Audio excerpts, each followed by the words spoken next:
राज्य में पढ़ुवा नवम और दशम श्रेणी छात्र छात्री लगी सरकार तरफ जारी है एक बड़ घोषणा। बदलिला नवम और दशम श्रेणी छात्र छात्री यूनिफर्म।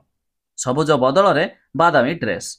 कौन रही अपडेट जहाँ विषय जाना शेष पर्यंत देखु। ता पूर्व वीडियो को लाइक करूँ, सब्सक्राइब करनथिले एवं सब्सक्राइब करी पाखर थिवा घंटी चिन्ह को दबाई दिंतु। बदलिला नवम और दशम श्रेणी छात्र छात्री यूनिफर्म।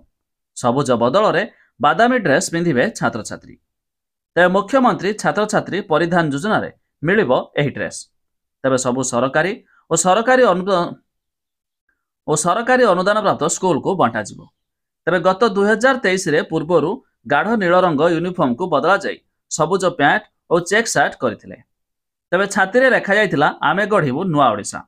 एबे नुआ सरकार आसिबा परे पुणी बदलिबो यूनिफॉर्म रंग। तेज पूर्वर छात्र छात्री पई व्हाइट ग्रीन चेक सालवार सह ग्रीन जैकेट, कला जोता और धड़ा मौजा घोषणा करा जायतिला। एहा बाद केवल शनिवार प्रथम रु दशम श्रेणी पर्यंत ब्लैक ट्रैक पैंट और टी सार्ट पिंधिबा को कहा जायतिला।